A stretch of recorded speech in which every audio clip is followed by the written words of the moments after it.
You've heard it a million times, right? Just drink more water.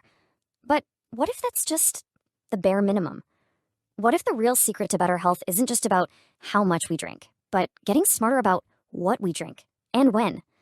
Today, we're going to ditch the basic advice and build a real, science-backed blueprint for your beverages. So that brings us to the big question. If you had to pick one single drink, besides plain old water, to truly boost your metabolic health, what would it be? The answer is probably not what you think, and the science behind it is absolutely fascinating. All right, here's our game plan. We're going to build this from the ground up. We'll start with water, the absolute foundation, then we'll dive into the really surprising paradox of coffee and tea.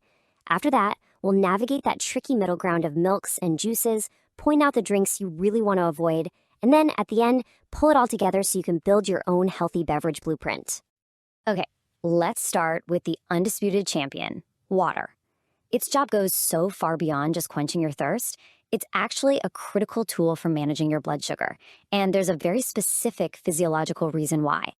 So you gotta understand this one key process. It's called osmotic diuresis. I know it sounds super technical, but here's the simple version. When your blood sugar gets too high, your kidneys basically go into overdrive, trying to get rid of that excess sugar.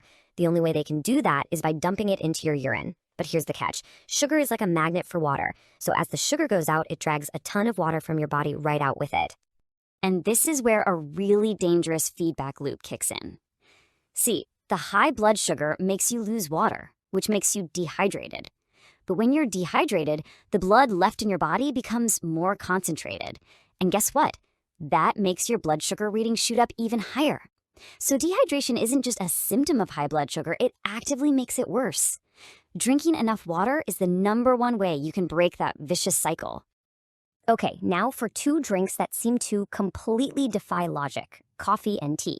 I mean, they've got caffeine, which has a complicated reputation to say the least, but when you look at the long-term data, wow, it reveals this incredibly powerful protective effect. So here's the paradox, right? In the short term, like right after you drink a cup, the caffeine can make you a little less sensitive to insulin. But, and this is a huge but, long-term consistent consumption is overwhelmingly linked to better metabolic health. So what's going on? Well, it's because coffee and tea are absolutely jam-packed with these amazing bioactive compounds, things like chlorogenic acid and catechins that have nothing to do with the caffeine. And those are what protect our cells and improve our metabolism over time. Now, let's get into the hard data, because this is just wild. This comes from a huge study on patients with type 2 diabetes. Now, that hazard ratio column, just think of it as a risk score. 1 is baseline. Anything below 1 means a lower risk of death. So look at this. 4 or more cups of green tea a day drops the risk by 40%. 2 or more cups of coffee, a 41% drop. But look what happens when you combine them. It's not just adding the benefits, it's like they're multiplying them. And that brings us to this staggering number, a 63% reduction in dying from any cause. That's not a typo. The compounds in tea and coffee seem to work together synergistically to protect the body. We're not talking about just a morning pick-me-up here. This is one of the most powerful liquid interventions for a longer, healthier life that we know of. It's incredible. Okay, let's wade into the gray area, the murky middle, milks and juices. They're a staple in so many diets, but their effect on your metabolism can be wildly different depending on which one you pick. This is where you absolutely have to become a label reader. This chart is a real eye-opener. A lot of us just assume that plant-based milks are automatically the healthier choice. But look at the glycemic index. That's how fast a food spikes your blood sugar. Unsweetened soy milk and regular cow's milk, pretty low. But look at oat milk. It's way up there. And rice milk, it can have a glycemic index as high as white bread. No joke. So the key thing here isn't plant versus dairy. It's all about the carb content and how that milk is processed. We've all seen this label. It's everywhere. And it's designed to make us feel like we're making a great choice. 100% fruit juice. It's natural, right? It's got vitamins. What could possibly be wrong with that? This is what's wrong. When you juice a piece of fruit, you strip out nearly all of the fiber. And that fiber is everything. It's the brakes on the system. It slows down how fast your body absorbs the fruit's natural sugar. Without it, that healthy juice slams into your bloodstream almost like a can of soda, sending your blood sugar on a roller coaster. The takeaway here is so simple. Eat your fruit, don't drink it. And that leads us right to the top of our beverage pyramid, the stuff that the research clearly, unequivocally shows is bad news for our health.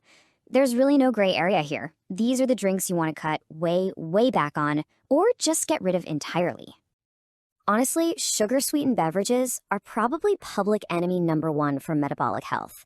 Because that sugar's liquid, your body absorbs it almost instantly.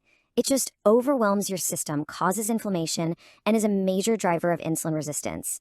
And for all that, they give you absolutely zero nutritional value, none. Cutting these out is single-handedly the biggest upgrade you can make. Okay, so you're thinking, what about diet drinks? This is where it gets really weird.